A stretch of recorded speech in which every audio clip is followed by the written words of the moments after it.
I know, Cap on back on the same video, same day. We just doing a part 2 right now. Let's have we'll get into the video.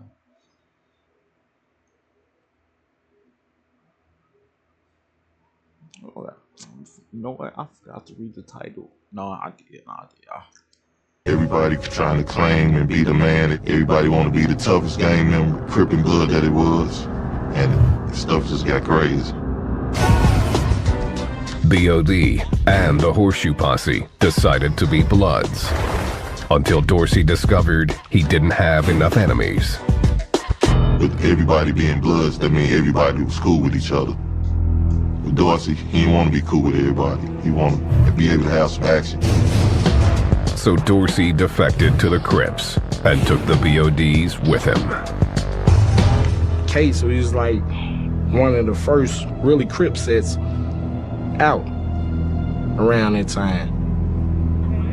And it's like the whole West Side is majority Bloods around there. So, of course, we gonna be the main targets. The BODs began affiliating with a citywide network of gangs. They soon had allies all over St. Louis.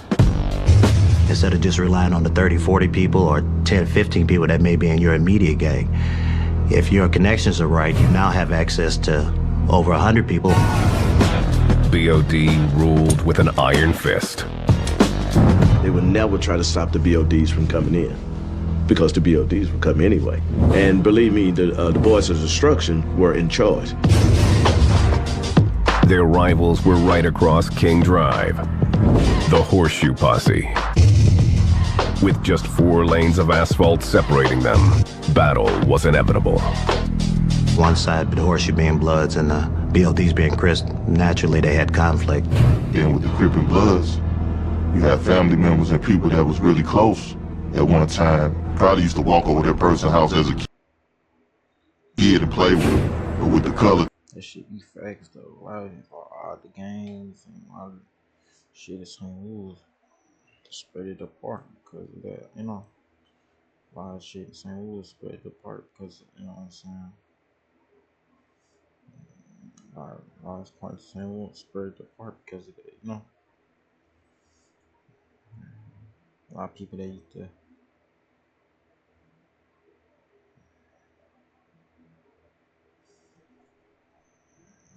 know what I'm saying? A lot of parts of St. Louis. You know what I'm saying?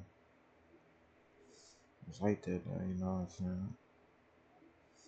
I don't know why, but yeah, for sure it'd be like gangs and neighborhoods to split up a lot of friend groups, friend-child and families, you know what I'm saying? It's pretty sad, but I mean, it is what it is at the end of the day, you know?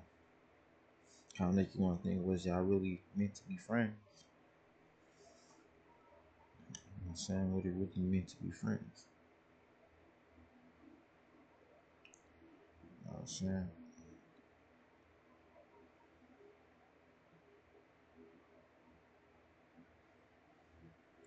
thing it broke all that up. They were now sworn enemies. Rico Boyd, who was born in the neighborhood, describes the rivalry as life and death. If you was caught on the other side, you better have your pistol. Or you better know how to run, one or the other. Dorsey became the undisputed leader of BOD, while his equal in the Horseshoe Posse was a gangster named Hitman T. And Hitman T was bent on being as big of a rival as Dorsey was. And so that means the borders would clash. And it was war against the Boys of Destruction. The 2 biggest gangsters in town had a wary respect for one another. Dorsey and Hitman T, they had run-ins with each other, but it was always, they just clapping at each other. They gonna shoot at each other and that be that, but neither one of them really actually did any damage to each other. But they did damage to a whole lot of other people. Then, in March 1991, Hitman T was caught in enemy territory with nothing but a can of spray paint. He got caught one morning spray painting, and some guys drug him in his alley, but he can only fight him so long until somebody came running down the alley with a shotgun, and they shotgunned him. Hitman T's funeral almost became a riot when the angry gangs confronted each other. Police quickly stepped in and broke up the fight, but tensions remained high. The ultimate disrespect occurred after the funeral, when Dorsey is said to have dug up his... Nah, Dorsey ain't do that. From my understanding, they say Dorsey. They said Dorsey ain't do that in St. Louis. This documentary was pretty much wrong, kind of. You know what I'm saying? Dorsey ain't do that. That was some dudes from the north side over there in the JVL, not the other side, like the Deuces, not the Deuces and Dogs and JVL, but nothing, not JVL, but it was like the Ville, the greater Ville area, off of Ashton and 39, Lincoln, his head, did that. I rival. don't really know, man. I mean, I know a lot about, I only know stuff about the early 2020s, 2010, 2000s for real, and it's some 99, 1980s. That's how I really know, but I got older dudes. My papa was around all the first Crips and Bloods in Berkeley that came in the early 80s and GDs that came in the early 90s. He knew all of them, but he never was in the game. So I never really was in the games too. But I didn't really look at games back then. But the Bloods was always around me, so that's why I used to be saying I was, but I wasn't really no Blood for real. But I was. But I wasn't deep in the street. I've never been deep in the street. I just stupid. I had a father in my life. I had a mom and mom. They both was good working. Papa in my life. 3 papas in my life. You know what I'm saying? Had a bunch of family members. You know what I'm saying? I had a bunch of supportive family members. All my uncles, not really in the street, except probably one. That was my uncle Baby. You know, so all my uncles just living good life right now. You know what I'm saying? Hard time. You know, they working hard to live good life, but they not in no street. So anything my uncle Justin, you know what I'm saying? Well, not really.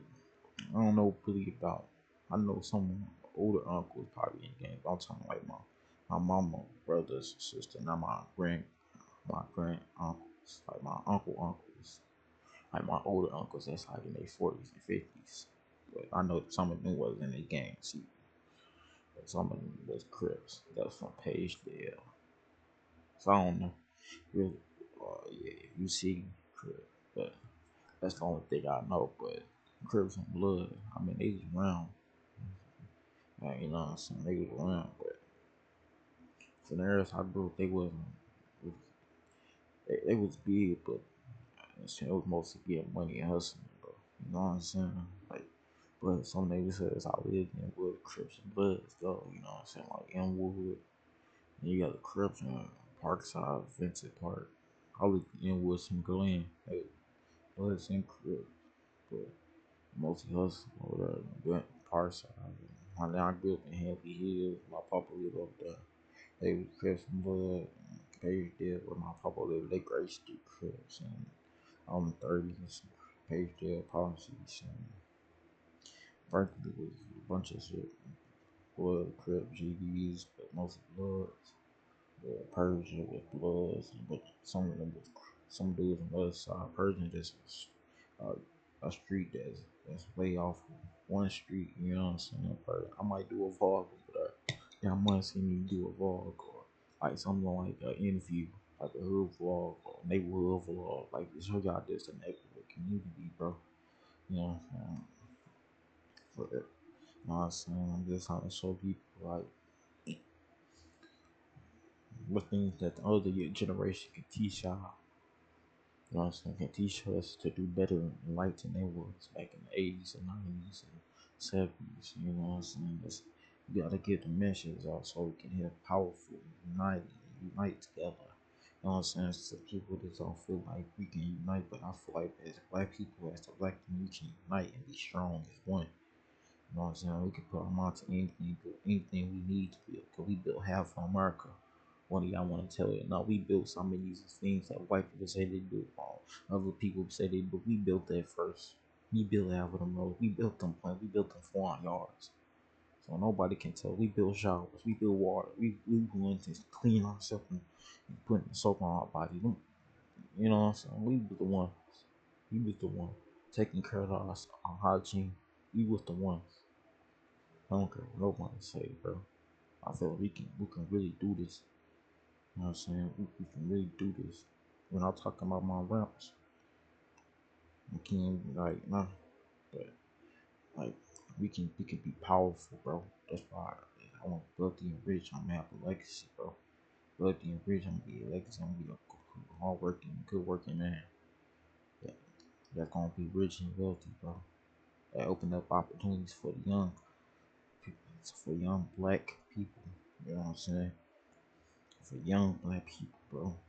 I did a lot of stuff in my life that I regret, but I'll tell you, the stuff I moved on from was move on from all that. That's the past. You can't write over that. Let's move on and just rewrite a fresh writing on a book. Let's rewrite our first writing on a book. Let's start moving on the past, bro. We can think of the good memories on the past. We can't still keep on regretting from the past. We just gotta move on the front, in the future, in the present, right now, and do better. Do something productive, even though it don't make you money right now. Keep doing something productive, and over time, like Rick Ross said, it's gonna mean something. It's gonna make you money. You just gotta keep going, keep grinding, bro. Keep money and keep grinding, bro. Exercise, showcase your stuff. You know what I'm saying? You know what I'm saying? Promote it. You know what I'm saying? Keep doing it. Put hashtag on your post. You want to promote it? Go to other apps and promote your stuff. Promote your stuff. Go on Reddit. Promote your stuff. Promote your stuff. Be smart. You know what I'm saying? Be smart. You don't have to work. There's a lot of hackers and a lot of scammers out here too. So you gotta be smart, smart, smart. You know what I'm saying? Take advantage of time. I'm only 18 right now, bro. I ain't. Who playing kick up? Who playing pick up? Not me. It's a lot of 18-year-olds just like me right now. But I'm not trying to be like the rest. I'm not trying to be good. I'm trying to be myself. I'm trying to be the better person than I was 1 year ago, 2 years ago, all that, bro. I'm trying to have my boss and status. I'm trying to be not just an entrepreneur for real. I'm trying to be a businessman. I'm trying to be a hardworking businessman. You know what I'm saying? Showing people. I want to show myself how to be the better person of myself, but also people that even though you did that stuff in the past, bro, you did that stuff in the past. You come from this neighborhood, you come from this family, you come from, you can be the best part of yourself, bro. You don't need to be gang banging, slanging on iron, trying to crash over a female. None of that worth it at all, bro. There's too many females in this one. I can't count on my hands. So why you crashing over one? One? I told my, you know what I'm saying?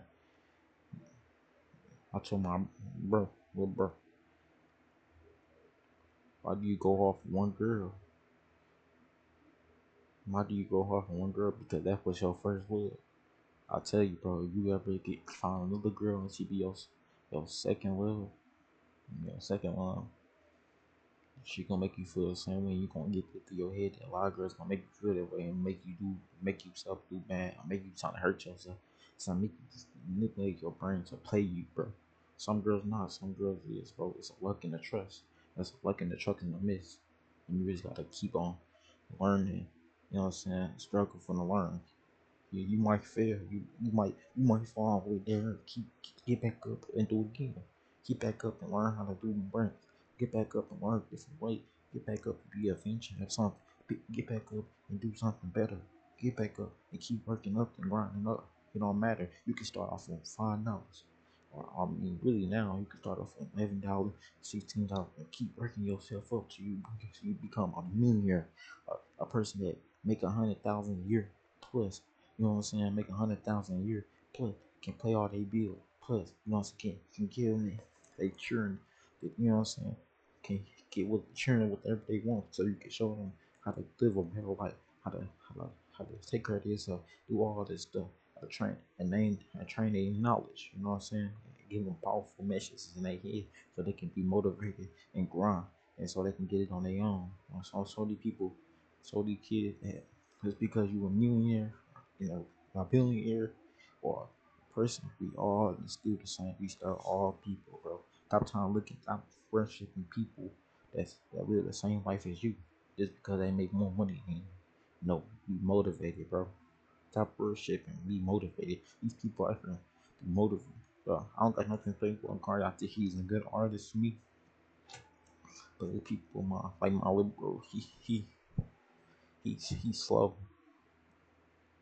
He say goofy shit all the time, bro. He say shit that he think he's a monster. That nigga, I told that nigga, you still everybody swag including me, my nigga. You still everybody swag including me 10 times that you're dinner.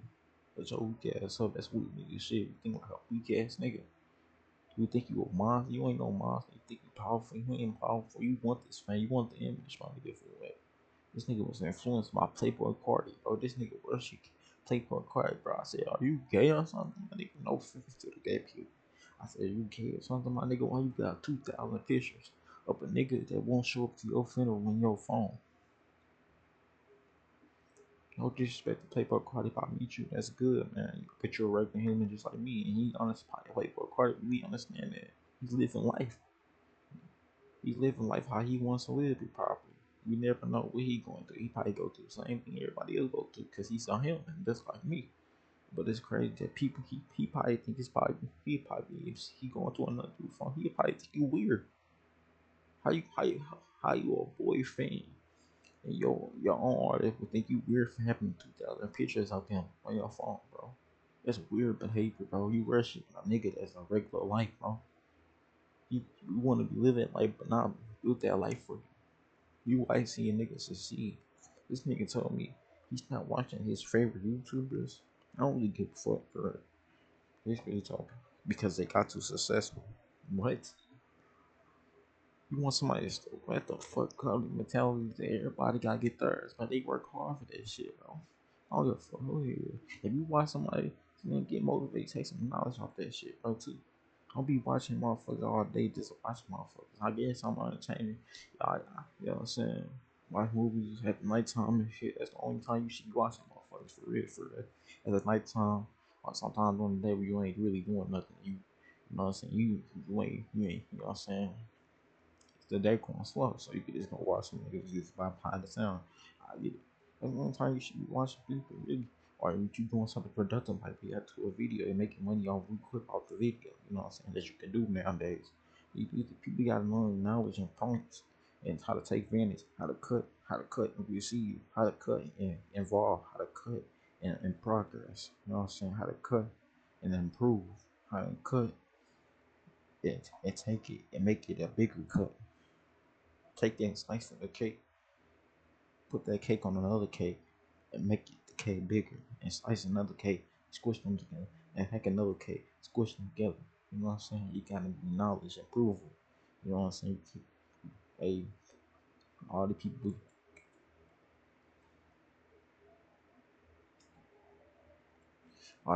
be saying, oh yeah, I never took a break. That's cap. These people took breaks all the time, bro. Get over and put the body in the car. People take breaks all the time, bro. Don't take a lot of breaks, bro. Take like 1 or 2 breaks, man. Rest your brain, cause like to say you didn't take a break, bro. That's cap, bro. A lot of these dudes take a breaks, bro. They don't take a lot of breaks. That's the difference. They don't feel comfortable where they at. That's a good thing. When you up and rich, don't feel comfortable because you could be right on that corner right there. You could be on that corner right there. You could be a millionaire the one day and be a $0 person on the corner right now begging people for change, bro. Change your mindset. Learn how to evolve.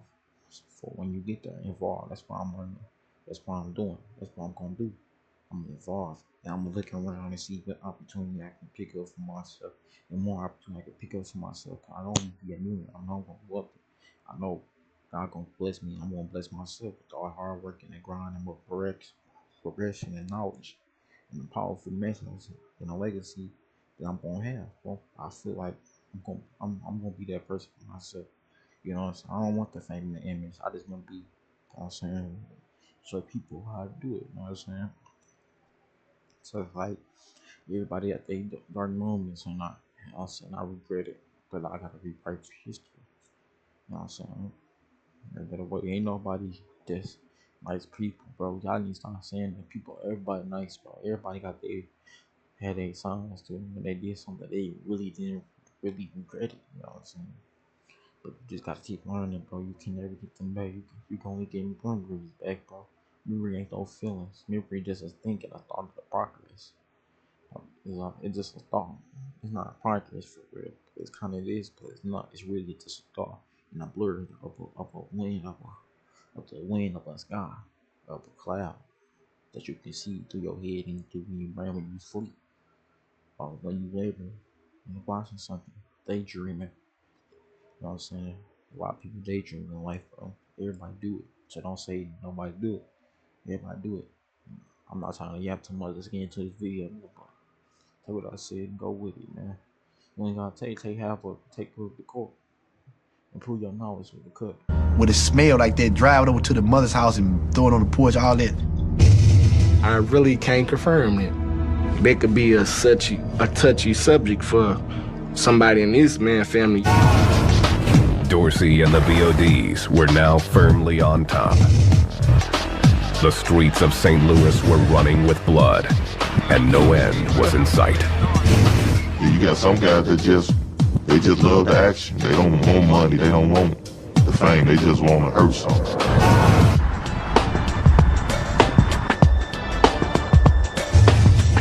St. Louis, gateway to the West, and home to thousands of gangbangers.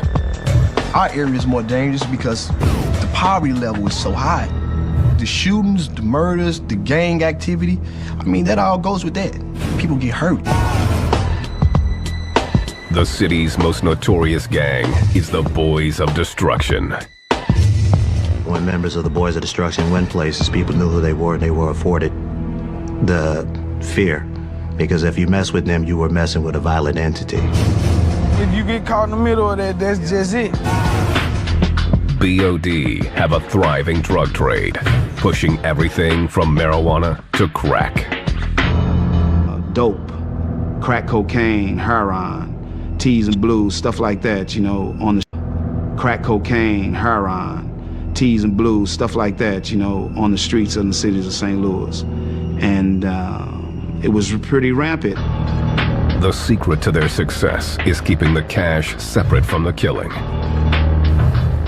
The man who controls the money controls the BODs and stays clear of law enforcement. The shooters stay out of the money game as long as they get paid.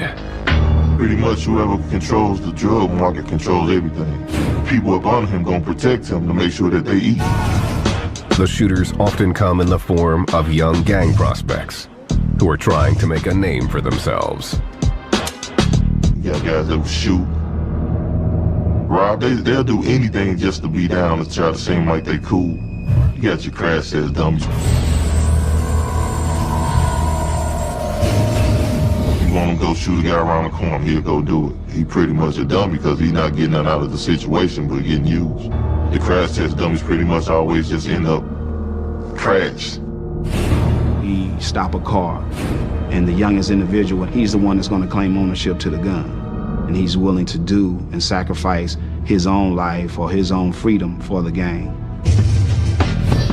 The Boys of Destruction wear blue. Their arch rivals, the Horseshoe Posse, wear red.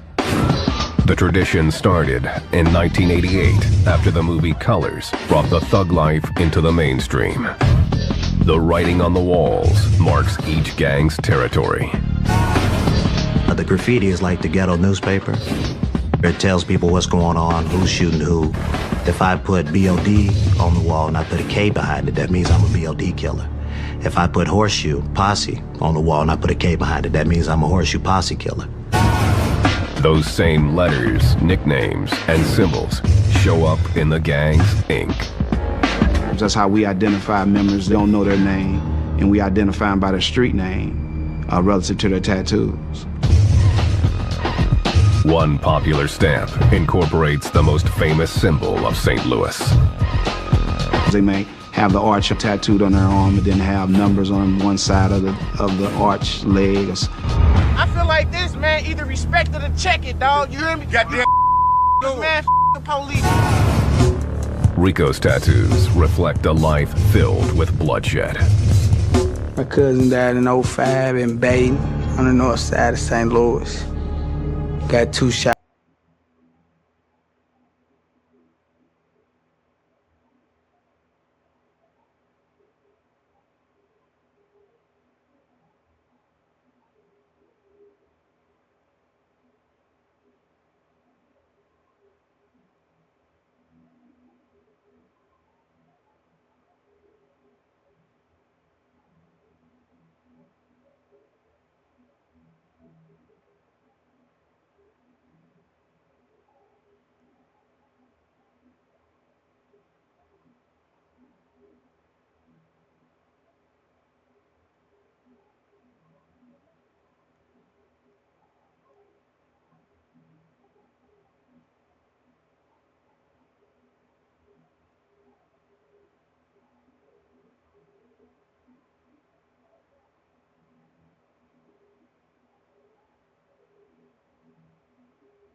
Shots to the head. It's his big brother. He got killed in '07. The gang also represents with hand signals. This is a B, O, and a D. Stacking. That's what they used to call it, stacking. They used to have little dances with it and stuff. In the 314, even the lid you wear means something. The BODs represent with the St. Louis Blues gear. The Horseshoe Posse wear the Indianapolis Colts gear. That's the old traditional way of doing things. Like our hats identify our neighborhood. All the players know what this hat means. In the 1990s, wearing the wrong hat in the BOD's hood was putting your life on the line. Psych learned that lesson the hard way. We on our way to see these girls down in the BOD neighborhood. We get jacked for the damn hats, man. By the damn BODs. Psych quickly retaliated, grabbing a gun and hunting down his attackers. And they knew it was me. I used to wear a red ski mask. I had a lowrider, gray lowrider. I used to wear a red ski mask, drive around her. Psych won't reveal what happened, but he admits that the BODs took revenge, ambushing him outside the Horseshoe. Psych was pinned in, with no escape. And I'm backed up in traffic, dropping this damn girl off. And some cats run out this alley. The BODs run out this alley. Man, they try to gun my car up, man. The BODs opened fire, but Psych managed to get away. website gives credit to his attackers, whom he suspects he knows. It was a perfect plot. I give it to him. It was real strategic of him. Whoever put that down, I think that was Rainbow. We had our differences. They clique shooting at each other, and people from our clique shooting at each other. People being rivals is no telling what one would go to the extent to do to get rid of the other. That was especially true when it came to Dorsey, whose main mission was maintaining his power. It's like drive by every night, non-stop. That was it.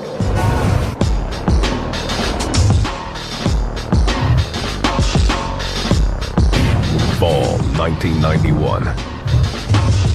The Boys of Destruction, the BODs, were the most feared gang in St. Louis, thanks to their charismatic leader, Dorsey Brandon. He was very smart.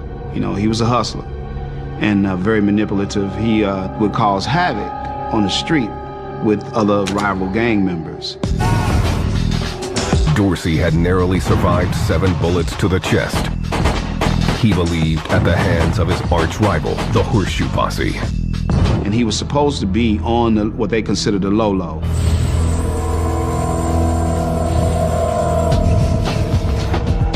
Dorsey wasn't about to lay low. He needed to restore his reputation as the toughest gangster in Hustle City.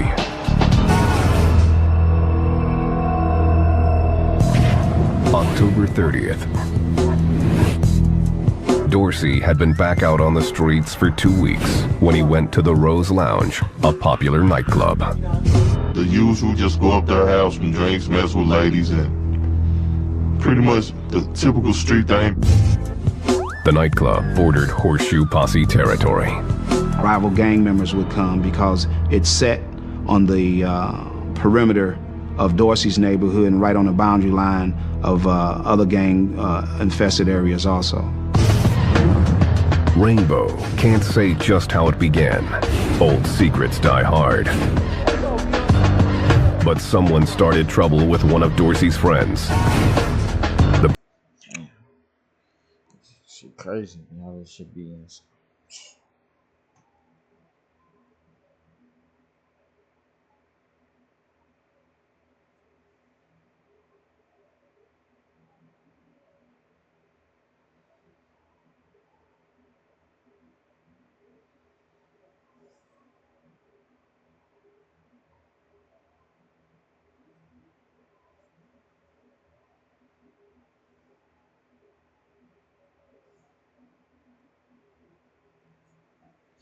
Crazy how this shit just be going on. Like,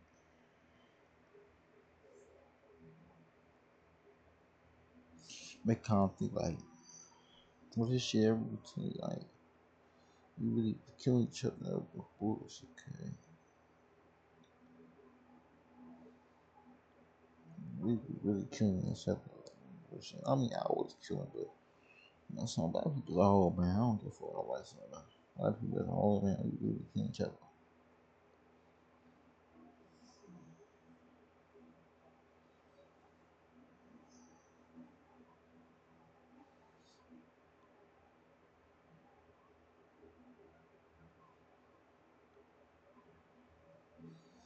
Yeah, that shit crazy, man.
You know what I'm saying? Shit. This shit is crazy, bro. Sorry, I'm doing something on my phone really now. Okay. Talking to you developer. I don't know. BOD's leader wasn't going to stand Man, this video is as long as hell, bro. That's why for that get this over in this part 2, man. kind of disrespect. He got into it with somebody, for his associates, his friends. You know, they got into it with somebody in the club.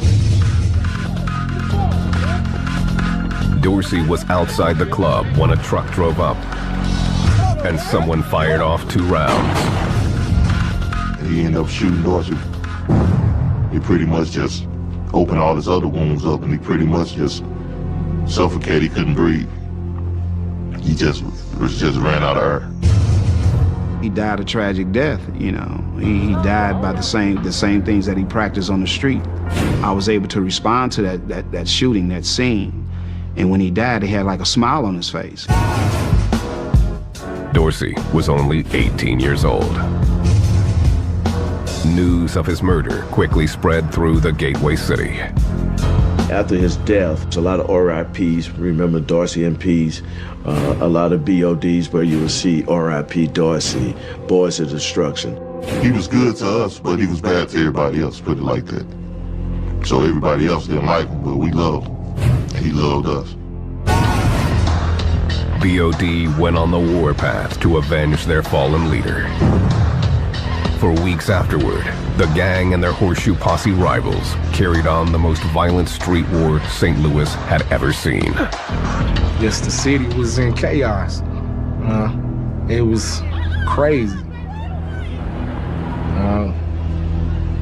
For real. And when that happened, it was going hard, but for us, the revenge trip, but it lingered. People started going to jail, people started getting killed, you know. The homicide rate skyrocketed with the gang violence. In '93, we had the highest homicide, highest murder rate. That year, the number of murders jumped to 267, a record for St. Louis. Rainbow, now 16 years old, tried to take his brother's place as the BOD leader. After the things that happened to my brother, and, you know, they kind of put myself out there, really made me focus on, more in on the foes, and I wanted vengeance. Rainbow was tough, but didn't have his brother's fierce charisma. He started establishing his, how they say, collect his own bones. But he was not Dorsey. He didn't carry that weight that Dorsey had of viciousness and everything else, or leadership. In 1995, authorities caught up with Rainbow, arresting him on drugs and weapons charges. He was sentenced to 7 years behind bars. With Dorsey dead and Rainbow in prison, the BODs were shaken to the core. But their rivalry with the Horseshoe Posse was as strong as ever, and killings were becoming everyday events. Piper took over leadership of the BODs and struggled to keep the gang together. Whatever you establish, you're gonna make sure you got mind, you're gonna make sure you got muscle. So you're gonna make sure that everybody's took care of. But Piper found himself in the crosshairs.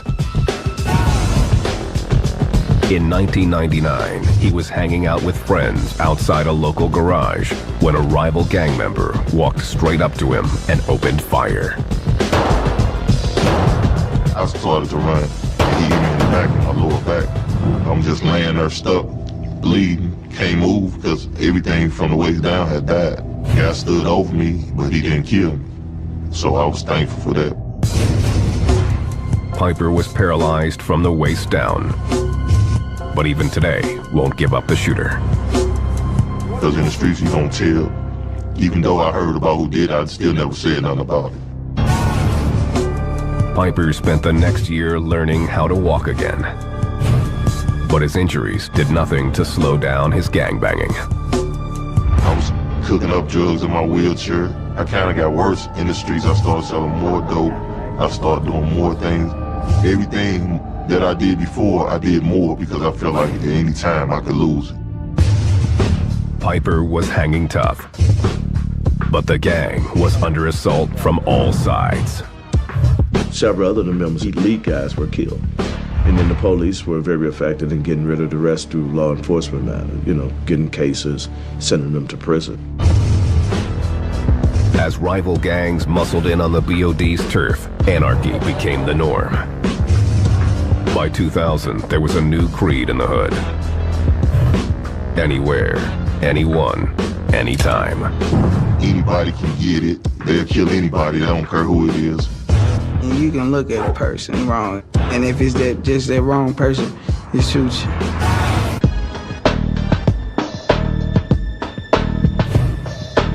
The Boys of Destruction were a headless snake with no real leader. And the St. Louis gang war was increasingly chaotic and violent. Back in our day, me and Dorsey in them days, you had respect. They on another level nowadays. These little guys, they don't care. By 2005, after serving 5 years in prison for weapons and drug violations, Rainbow was free and back on the street. He tried to go legit, but trouble seemed to find him.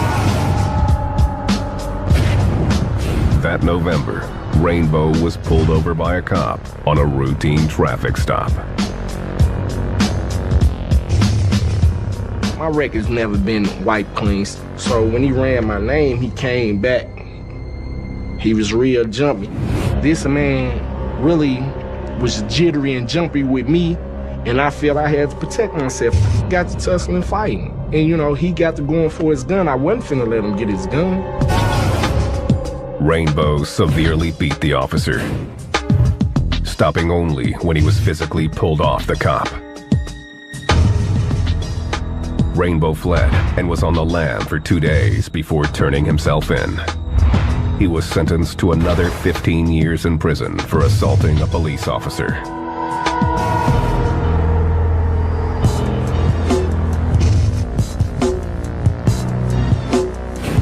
Today, the long-standing rivalry between the BODs and Horseshoe Posse is changing.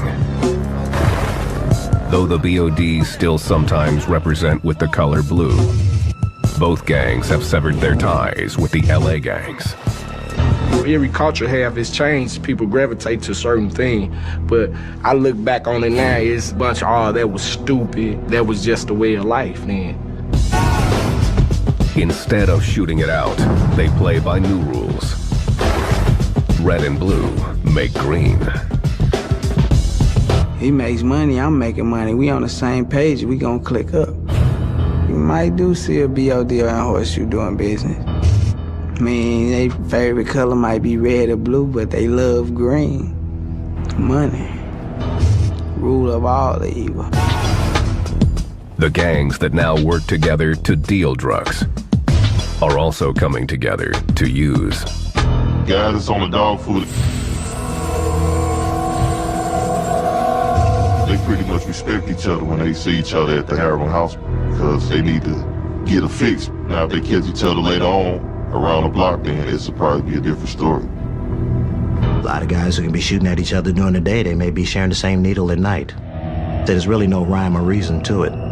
You see them on the same street. One of them got a blue bandana on his head. One of them got a red bandana on his head. They stand out drinking and getting high. So it can't be about the red and blue. The breakdown of the old rivalry means the streets are even more chaotic. The new generation of BODs roll with no conscience. This cutthroat is crazy. It's war zone. As St. Louis works to rebuild its old neighborhoods, BOD territories are disappearing. I remember like that whole corner was street was full of houses. You can imagine how many people's out here. The majority was boarded up. See them vacant lots. The battle lines are being redrawn with a vengeance. I understand that even though they may be losing their identity, they're still out there. Young people doing shootings and killing each other. The gang members here, you know, as far as loyalty is concerned, it doesn't go deep at all. There have been incidents where we've believed that fellow gang members have killed each other.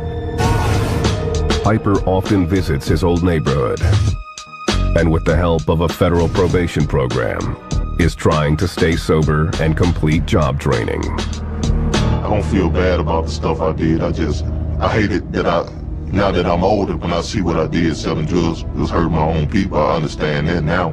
But at the time, it was just survival. It's an uphill battle. And a lot of these guys, since they've never worked legitimate jobs, they don't understand that type of commitment. Their commitment is live fast and die young. Piper is no longer active, but says he'll always be a BOD, though he's critical of the new generation. Still got the younger guys that pretty much call themselves boys of destruction, but they don't really have no respect for nothing. Rainbow also says this is a long ass episode, bro.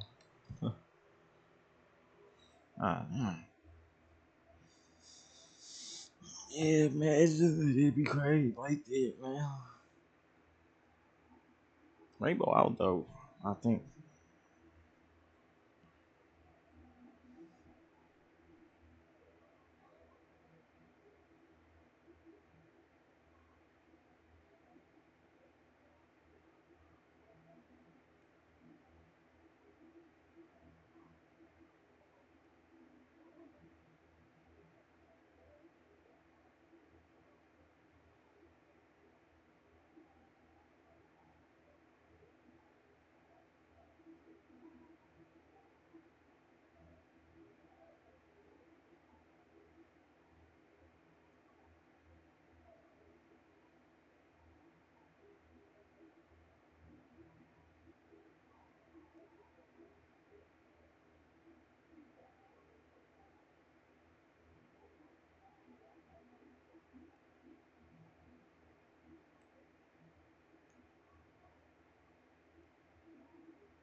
Alright, it's gonna be in a part two, cause I got some more videos to get to, bro. And, it's kind of making me bored a little bit, you know what I'm saying? But I'm probably type of part. I'm probably part one to part two, then we got to part three. But yeah, but this episode gonna get here, but alright, let's get to it, man. And by the way, we get to a movie, bro. That would be more acceptable, but I feel on this, but I see y'all.